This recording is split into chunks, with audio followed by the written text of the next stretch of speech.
Fala, rapaziada, sejam bem-vindos a mais um Pós do Zona. Isso, aqui a gente vai retratar tudo o que aconteceu do pós-jogo da rodada, né? E dessa vez, jogos internacionais. Que bom, hein, Italaço? Eu sou Ira Andrade, ao meu lado aqui, nosso querido Ítalo Abreu, Italaço 04. Seja bem-vindo, cara. E que bom que dessa vez a gente tá fazendo um pós-jogo de competições internacionais, né, irmão? Exatamente. Se a gente falasse isso há 2 anos atrás, era difícil acreditar que os dois times estariam na competição internacional, muito menos que o Bahia estaria na Libertadores, né? Inclusive resultados iguais, né? Dois empates em 1-1, mas com impressões totalmente diferentes, tanto do jogo em si quanto passado para a torcida, né? As impressões que os torcedores tiveram. E a gente vai fazer esse jogo aí para avaliar, né? Como foi o jogo, as impressões que ficaram e tudo mais, né, Silvio? Isso, e apontar quem foram os melhores e os piores da partida, né? Isso, Italas. Eu Exato. acho E ainda tem interessante, notícia. E ainda tem notícia sobre Cauli aí, né? Que a gente vai é aproveitar o verdade, ensejo para comentar, até porque o Rogério Ceni na coletiva de pós-jogo comentou sobre a notícia que saiu aí. perfeito. E é isso, né, Italas? Você falou uma coisa muito boa, cara. Foram o mesmo resultado, só que projeções totalmente diferentes. Eu já venho falando no Zona Mista que existem derrotas e derrotas e vitórias. Nesse caso, empates e empates, né? Porque o resultado foi o mesmo, 1-1 nos dois jogos, só que o futebol foi totalmente diferente, né? Eu começo falando aqui sobre o Vitória, que jogou quarta-feira contra a Universidade Católica lá do Equador, certo? Que eles têm lá como um empecilho, né? A altitude. E a gente pensou que aqui seria um jogo fácil, mas não foi, cara. Não foi um jogo fácil. Pelo contrário, mesmo com um a menos, a gente quase toma o segundo gol. E assim, como torcedor, cara, foram um dos jogos que eu mais senti vergonha. De verdade. Não só eu, como a maioria do estádio. Porque a gente sabia a qualidade técnica do nosso concorrente. A gente sabia que o outro time não era capaz de vencer o Vitória, mesmo com todas as suas limitações. E apesar do Vitória jogar para frente quase o jogo todo, não foi eficaz. Enfim, tem pontos positivos e pontos negativos sobre esse jogo. Vamos começar com os pontos positivos, que foram os jogadores Lucas Alter, Ricardo Hiller e nosso querido Baralhas, certo? Hiller que só jogou um tempo, e para mim já foi um erro de Carpini. Eu não quero começar com os pontos negativos também, mas já foi um erro de Carpini trocar 6 por meia dúzia, que era Hiller por William Oliveira, talvez tentando dar mais espaçamento ao time, talvez tentando que o time fosse mais ofensivo, mesmo com um primeiro volante por outro, né? Porque a gente sabe que o William Oliveira tem mais ofensividade do que Hiller. Só que defensivamente, sem a bola, Hiller foi muito bom e para mim foi um dos melhores da partida no primeiro tempo. Com a bola, aquele razoável, nota 5, nota 6 ali, mas defensivamente foi muito bem. O Lucas Alta já vem aí numa progressão muito grande, certo? Desde o primeiro jogo. Ele escolhe o lado em que vai jogar, tanto pela direita quanto pela esquerda. Para mim, isso é muito positivo, porque a gente não tem zagueiros canhotos eficientes até o momento. A gente jogou com o Zé Marcos, né? Enfim. E o nosso querido Baralhas, que vem entregando há muito tempo também, tá, Italácio? Ele é um jogador raçudo, tem classe. A gente sabe que existe aqueles jogadores raçudos que não têm qualidade, né? Ele é um jogador raçudo e com qualidade técnica. Então, esses três, para mim, foram os pontos positivos, além de Mateuzinho, que hoje joga no seu limite. Ele mesmo machucado, entrou no jogo. E, com certeza, o jogo é outro, decorrente ao jogador estar em campo. Só dele estar em campo, o jogo do Vitória é outro. Existe criação, existem outros meios de se fazer o gol, além da bola lançada na área. Mas nesse jogo também não foi muito eficaz. Apesar de ter feito o gol, a gente sabe também das limitações de Mateuzinho. Ele tá voltando machucado, cara. Isso para mim é péssimo. Péssimo, péssimo, péssimo. Porque não dá tempo a lesão do jogador voltar, né? E a gente teve casos, por exemplo, no Bahia, que jogadores jogaram com lesão e pioraram a lesão depois, né? Que a gente sabe, um lateral esquerdo muito famoso aí, que teve problemas decorrentes de uma lesão, e a gente sabe que foi o clube, enfim. Mas o que é que acontece, Italaço? Os pontos negativos desse jogo. Eu começo pelo banco, pelo técnico, que já veio com o time errado, cara. O Vitória já veio com o time errado. O lado esquerdo, para você entender, a gente começou o nosso lado esquerdo com o Zé Marcos, Hugo e o nosso querido Lucas Braga. esse lado esquerdo não fez nada o jogo todo. Não fez nada o jogo todo. Totalmente inoperante. E para mim, as 3 piores contratações do Vitória. Zé Marcos nem tanto, fez até um jogo razoável. Mas Lucas Braga e Hugo, nossa senhora, muita gente se fala sobre o jogo de Raul Cáceres, que é o lateral direito, certo? Mas eu já vi Cáceres ter oscilações. Cáceres está aqui desde o ano passado. Eu já vi ele ter jogos bons, jogos muito bons, jogos ruins, jogos muito ruins. Mas ele existe uma coisa chamada regularidade. Ele consegue manter uma regularidade nos seus jogos. E não são todos os jogos que ele faz ruim como ele fez o último jogo. Já o lateral esquerdo, o Hugo, em que a gente pouco se fala, ainda não fez um jogo bom pelo Vitória, cara. A gente tem que ter muito cuidado com esse lado esquerdo do Vitória, que para mim ainda não tem um titular absoluto. Jamerson é um bom reserva, mas não é um bom titular absoluto. Vitória não tem titulares absolutos de fato, ainda não tem os 11 iniciais. E essa defesa realmente ficou fraca. Tanto que Raul Cáceres, que é o que eu estava falando anteriormente, foi o que deu mole, foi o que deu a Braga, e para mim um dos piores da partida, certo? Eu pontuo esses 3 jogadores, o Hugo, o Lucas Braga e o Raul Cáceres como a decepção da partida, as decepções da partida. Apesar de ter uma decepção também ofensiva, que foi o caso do nosso ataque, né, de não produzir nada, só bolas alçadas na área, esses 3, para mim, foram os piores. Mas Cáceres não é o pior dos problemas, até porque tem Claudinho, e com a teimosia de Carpini, Claudinho nem entrou ao campo. Só que, Italaço, quando o Claudinho foi apresentado aqui, eu fiz uma análise dos contratados, certo? E Claudinho, a gente trouxe um dado aqui que Claudinho no Criciúma só jogava 64% dos jogos. A gente ficou meio que sem entender. Como é que um lateral direito, geralmente o jogador que é de posição, de defesa, ele não sai durante os jogos, né? E Claudinho sempre saía no Criciúma, porque ele não tem um físico muito bom, cara. Ele não aguenta tanto. E realmente é uma coisa para a gente para a gente observar. Por que Claudinho não vem jogando bem? Será que é teimosia realmente de Carpini? Como é que ele está vindo? Então a gente tem que questionar isso. O jogo do Vitória em si foi péssimo, por isso que eu falei que foi vergonhoso, porque foi péssimo. Aquele 1-1 que foi um pênalti, a gente achou um pênalti, uma mão do jogador, só que se não tivesse um pênalti, com certeza, eu falo com toda a propriedade, a gente não faria um gol, porque a criação do time foi terrível. E, assim, eu dou a média de nota 5 para esse jogo, porque o resultado não foi totalmente ruim, certo? O resultado em si. Pelo time, pelo que veio, pelo o que o time apresentou em campo, foi péssimo, nota 0. Mas pelo resultado, sabendo que os outros jogos também foram empate, nota 5, tá bom? Para esse Vitória e Universidade Católica do Equador. Italácio, eu quero saber como foi o Bahia ontem, que jogou com o Internacional, cara. Tá quentinho aí, tá quentinho, eu quero saber sua opinião. Ainda com a ressaca de ontem. É, primeiro jogo da fase de grupo de Libertadores e a gente chega ao estádio e se dá conta, né, do feito que o Bahia realiza atualmente e a gente cada vez se encanta mais, é um negócio emocionante realmente. A gente que nunca tinha visto o Bahia jogar uma Libertadores, eu pelo menos, né, que nascia depois de 89, a gente já está no 5º jogo de Libertadores do Bahia no ano. E a gente não se dá conta do que está acontecendo, mas está acontecendo e está indo muito bem. Diferente do Vitória, que não passou uma boa impressão, o Bahia passa uma muito boa impressão no jogo. Começa Oi, o Talasso, jogo. Oi. desculpa, eu só queria fazer uma ressalva, tá? Porque a gente não foi boa dentro de campo, mas fora de campo a torcida fez o que tinha que fazer também. E foi uma Também ótima ressalva o que realizada, né? você falou aí. Justamente foi lindo o que você falou aí, porque mesmo com a Conmebol fazendo várias restrições, eu não sei se a Libertadores com certeza deve ser até pior, porque faz várias restrições, não pode ter bandeirão, não pode ter mosaico, não pode ter não sei o quê. A torcida gritou, apoiou do início até o final. E a torcida do Esporte Clube Vitória está de parabéns. O time é que não tá, então a torcida não merece o time que tem. Mas desculpa, irmão, pode falar. Fala do Bahia. Não, tranquilo, é isso mesmo. O Vitória também tá, a torcida do Vitória também está realizada, né? Foram, se não me engano, 9 anos fora de qualquer competição internacional.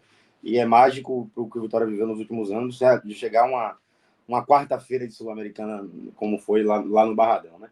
Enfim, o Bahia começa jogando bem num jogo que é a maior prova para o Bahia no ano, porque o Inter é o time que joga com maior qualidade, o time mais encaixado atualmente no Brasil, pelo menos na minha opinião. Claro que tem outros times que têm qualidades individuais melhores do que a do Inter, como é o Flamengo, como é o Palmeiras, mas eu acho que o Inter está mais encaixado e vem desse encaixe desde o ano passado, né? O trabalho do Roger Machado é muito consolidado. Então era uma prova de fogo muito grande para o Bahia. O Bahia começa o jogo ali sofrendo um pouco a marcação em linha alta do Inter, né? Porque o Bahia costuma tocar aquela bola na zaga ali, até utilizando o goleiro como quase que um zagueiro. E o Inter pressiona, mas o Bahia consegue sair bem, consegue construir o jogo. Um primeiro tempo mais apertado, mas o Bahia conseguindo dominar o jogo, conseguindo tomar a rédea do jogo, digamos assim, né? O Inter realmente a gente percebe que não consegue criar, não porque eles não têm qualidade, mas porque o Bahia era senhor de si ali, né? Sabia o que estava fazendo e conseguia fazer o que queria fazer.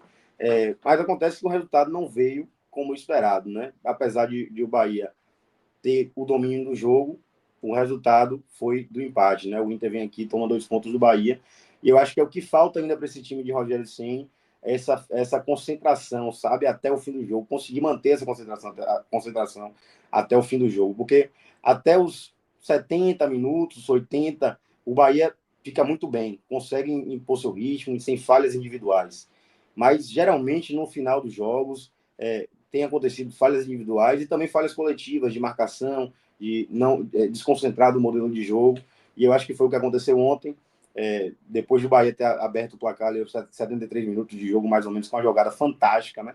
Que contribuiu, que aconteceu por causa da incisividade de Juba, ou da incisividade de Pulga e da qualidade de Juba, né? Pulga parte para cima, Juba consegue achar um espaço ali para passar, para receber o passe de Pulga, e aí Juba acha Jean Lucas sozinho ali na área, meio que sem marcação, e finalização excelente de Jean Lucas, que nem estava vindo tão bem assim no jogo, mas finalização excelente, o Bahia vai lá e acha o gol. Consegue dominar o jogo depois do gol, mas acho que faltou um pouquinho de catimba para além da falta de concentração. Sabe, o Bahia, pô, tá fazendo 1-0 dentro de casa, o time tá jogando bem, beleza, mas é Libertadores, velho. Segura o jogo, catimba. Pegou a bola, finge falta, não sei. Isso faz parte da competição. Ganhar de 1-0 é um resultado excelente já. Eu acho que não precisava aquele nervosismo de ir para cima, como aconteceu, sabe? E tudo isso resulta, 10 minutos depois, no gol de empate do Internacional, já ali no finalzinho do jogo, né? No 39 minutos, mais ou menos, se não me engano. Uma bola que eu acho que ninguém esperava que o lateral ele fosse chutar aquela bola. Ele, pelo menos quem estava no estádio ele pensava que ele fosse trabalhar mais a bola, cruzar e tal. Ele chuta, a bola faz uma curva absurda. Ronaldo faz uma defesa que é difícil, mas que ele poderia ter sido melhor, né? Ele não precisava ter espalmado aquela bola. Ele podia ter feito de várias outras maneiras. Eu não acho que chega a ser uma falha. Em fato, é uma falha. Só que eu não acho que a gente podia esperar mais de Ronaldo. A realidade é essa. A gente não pode esperar mais do que ele fez. E não pode esperar mais também de qualquer outro goleiro do Bahia. Daniel Fernandes e Marcos Felipe não faria melhor uma bola Oi, daquela. Enfim, Talaço. ele resvala a Eu, bola para a área e a bola sobra para Ener Valência, que se posiciona muito bem, antecipa a Gilberto e Canu, que estavam ali ao lado dele, e consegue finalizar. Você ia falar alguma coisa? ia falar só uma ressalva sobre Ronaldo, cara. Porque você falou muito bem aí. Ronaldo de fora é mais fácil enxergar, porque eu, de fato, não torço para o Esporte Clube Bahia. Então, quando você vê minha análise do Vitória, é mais puxada para o clubismo também, porque, querendo ou não, a gente quer que melhore, né, cara? E assim, Ronaldo, para mim, vendo de fora, fez uma partida excepcional com os pés, cara. Tanto que teve Não, ele uma jogou bola bonito. logo no início que foi ele que lançou, e eu acho que é por isso que ele é o titular do Bahia. Porque ele é o melhor com os pés.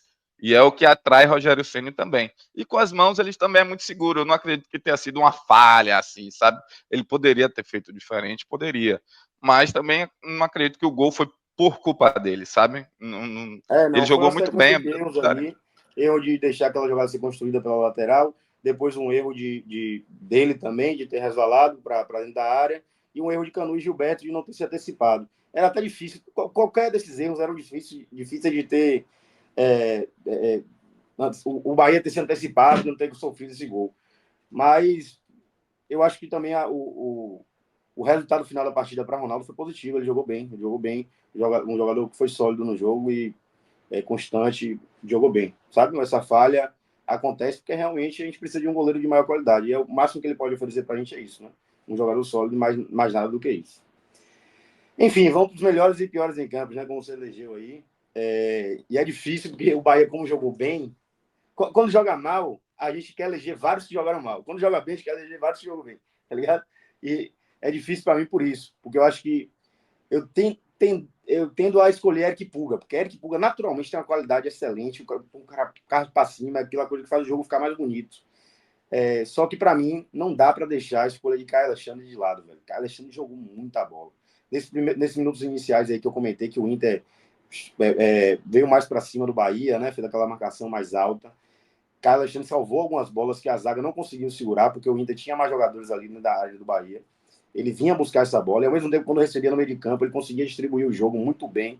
Ele dá outra visão para o Bahia, quando a bola chega nos pés dele.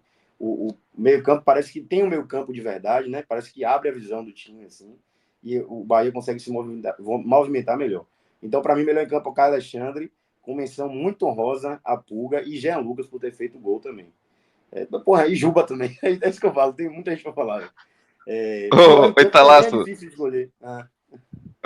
me perdoe. Mas Diga aí. olha a diferença. Você falou justamente. Todos os três que jogam na sua esquerda: Juba, Jean Lucas e Puga, né? Ao seu lado esquerdo, irmão, para mim foram os três melhores em campo. Jean Lucas foi o melhor em Autor do campo gol. pela Conmebol lá, né? O autor do gol. Puga, para mim, foi o melhor em campo moralmente que eu assisti É. jogar. O fantástico Puguinha, como vocês. É, Irmão, Puga tá jogando demais, irmão. Muita joga bola, bola. cara. É, Muita bola, muita bola. E Juba tá fazendo a regularidade, mas tá vindo é. bem sempre também. Defensivamente ele tem alguns erros assim, mas eu gosto muito de Juba também como lateral. É um excelente Enfim, jogador. continue. Pior em campo para mim é difícil escolher também, porque o time, de maneira geral, jogou bem. Mas eu acho que, inclusive, pode ter sido definitivo para a gente não ter conseguido um resultado melhor, não ter ampliado o placar, que é Lúcio, né? Que não vem jogando, não vem apresentando o futebol que a gente esperava dele. Então, para mim, não tem como ter outra escolha a não ser ele, sabe? Ele perdeu oportunidades, talvez não claras, como foi na estreia contra o Corinthians, mas oportunidades que a gente espera que um finalizador, um cara que custou 65 milhões, um jogador, né, de nome como é ele, consiga, por mais que a oportunidade não seja das melhores, ele consiga transformar a oportunidade na melhor possível. E ele não conseguiu fazer isso, então para mim é o pior em campo, mas também não quero construir, nem dizer que Puga é um jogador ruim, nem nada disso. Tem muito que evoluir ainda. Ele não teve base lá no Lúcio, Uruguai. Ou Lúcio, Lúcio, desculpa. você falou Puma. Lúcio. Mas fale. Ele tem muito que evoluir ainda. Ele não teve base lá no Uruguai, então a gente percebe que algumas coisas são erros de conceito mesmo, que ele não está um jogador tão pronto ainda assim. Mas não tem como escolher outra pessoa. Para mim, o pior em campo é Lúcio. Yuri, e aí chegou na coletiva de Rogério Ceni pós-jogo. E entre várias outras perguntas É isso excelentes. Tem aqui, uma pergunta esse que. assunto aqui? Isso, exatamente. Saiu a Lasca. notícia durante a semana que Cauli podia estar no Botafogo, negaram, só que aí depois vieram novas notícias de que realmente houve o contato de Renato Paiva, o grande Eu sou Paiva, o doido. grande professor, com É o Cauli, Mister. querendo levar ele para o Botafogo. E aí, Ceni foi perguntado sobre isso, e Ceni deu a seguinte resposta, velho. Aspas para Ceni. Primeiro que não tem proposta alguma. Às vezes o cara, só porque trabalhou com o jogador, vai lá e dá uma ligadinha para ele. Mas não teve R$ 1 de proposta, não teve um centavo. É muito fácil você dar uma ligadinha para o jogador e falar, briga aí. Não teve proposta. Nós não temos interesse na troca. Cauli é nosso jogador, nós queremos que ele fique, ele é importante. É muito fácil tumultuar o ambiente dos outros, apresentar proposta que é bom, absolutamente nada.